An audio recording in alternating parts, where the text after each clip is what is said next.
Bonsoir à tous, bienvenue à ce flash d'information. Commençons par la présidence de la République où le chef de l'État vient de recevoir une délégation du Fonds monétaire international. La délégation conduite par Michel Lazare, sous-directeur département Afrique du FMI, est en mission d'évaluation du programme économique et financier de la Côte d'Ivoire. Nous en saurons davantage dans l'édition de 20h. La première édition des Journées nationales du cacao et du chocolat s'est ouverte aujourd'hui à Abidjan en présence du Premier ministre Daniel Kablan-Duncan.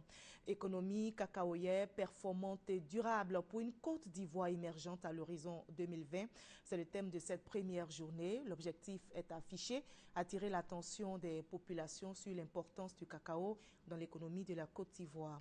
Et selon le Premier ministre, le cacao représente 40% des produits d'exportation du pays et occupe 15% du produit intérieur brut. Le kilogramme du cacao pour la campagne 2014-2015, vous le savez depuis hier, a été fixé à 850 francs CFA par le gouvernement ivoirien. L'audience de confirmation des charges contre Charles Blé Goudé s'est achevée aujourd'hui à La Haye. L'ex-leader des Jeunes Patriotes a pris la parole ce jeudi pour tenter de convaincre les juges de ne pas le renvoyer vers un procès. Charles Blé Goudé poursuivi pour 4 chefs de crimes contre l'humanité perpétrés dans le contexte des violences post-électorales survenues en Côte d'Ivoire entre le 16 décembre 2010 et le 12 avril 2011, a rejeté toutes les accusations portées contre lui par le procureur. Il faudra donc attendre un peu plus de 2 mois pour savoir s'il sera jugé devant la Cour pénale internationale. Demain, les fidèles musulmans vont observer le jour d'Arafat. C'est le 9e jour du dernier mois du calendrier lunaire. C'est un moment important dans la vie du musulman. Et ce dernier jour est appelé, c'est-à-dire le musulman, est appelé à observer les consignes le jour même de l'Arafat. Mais quelles sont ces consignes? Quelles attitudes doivent adopter les musulmans pendant cette journée spirituelle qui précède la fête de la Tabaski? Réponse dans l'édition de 20h avec notre reporter Mamadou Kwasi. L'Arabie saoudite engagée dans la coalition contre l'organisation de l'État islamique est en état d'alerte. Le Hajj est cette année placé sous le signe des menaces terroristes, mais aussi d'Ebola. Le pays qui accueille des centaines de milliers de pèlerins musulmans actuellement rassemblés à la Mecque, le Hajj, est sous haute surveillance. La ville sainte s'est armée contre la menace que représente le virus Ebola. Et c'est la mobilisation générale contre le virus Ebola. Les États-Unis, on le sait, ont convoqué la réunion, prennent donc les choses en main. Le pays a envoyé 3000 militaires au Libéria, et le pays donc le plus touché par la maladie contre laquelle il n'existe aucun vaccin ou traitement homologué.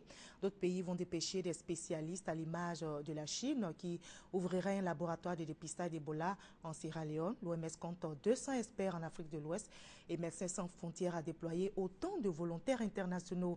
La solidarité internationale est extraordinaire, mais il en faudra beaucoup plus, a lancé le docteur David Nabarro, coordonnateur de l'ONU contre Ebola. Selon lui, le virus progresse de façon exponentielle.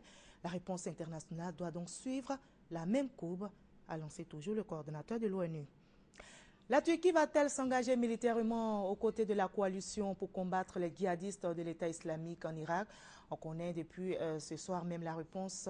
Le Parlement turc, justement, s'est réuni aujourd'hui et a adopté un texte autorisant le gouvernement à rejoindre la coalition internationale.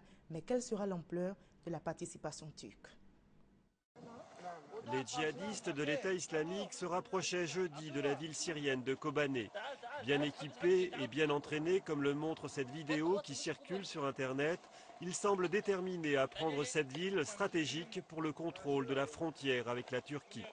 Les miliciens kurdes qui sont restés dans la ville se préparent à une bataille de rue difficile. Les femmes et les enfants ont quitté la ville pour se réfugier en Turquie. C'est la guerre. Il y a des combats à Kobani, mais personne ne nous aide. Nous avons besoin de soutien, la population est dévastée. Pour le moment, l'armée turque qui a déployé ses chars le long de sa frontière se contente d'observer la situation. Mais le Parlement réuni jeudi à Ankara devait décider de rejoindre la coalition contre l'EI. Un véritable dilemme pour la Turquie qui soutient les groupes armés engagés contre Bachar el-Assad et redoute l'émergence d'un État kurde dans la région. Nous sommes prêts pour toutes sortes de coopérations pour combattre le terrorisme. Mais le retour en Syrie d'1,5 million de réfugiés reste une priorité de notre pays. De même que le départ de Bachar el-Assad et l'intégrité territoriale de la Syrie. La Grande-Bretagne et la France ont renforcé leurs dispositifs aériens dans la région. Des stocks de matériel militaire de l'EI en Irak ont été visés. Une stratégie qui n'a pas encore réussi à retourner le rapport de force sur le terrain, mais les combattants kurdes et l'armée irakienne ont repris plusieurs villages près de la ville de Kirkouk, dans le nord de l'Irak.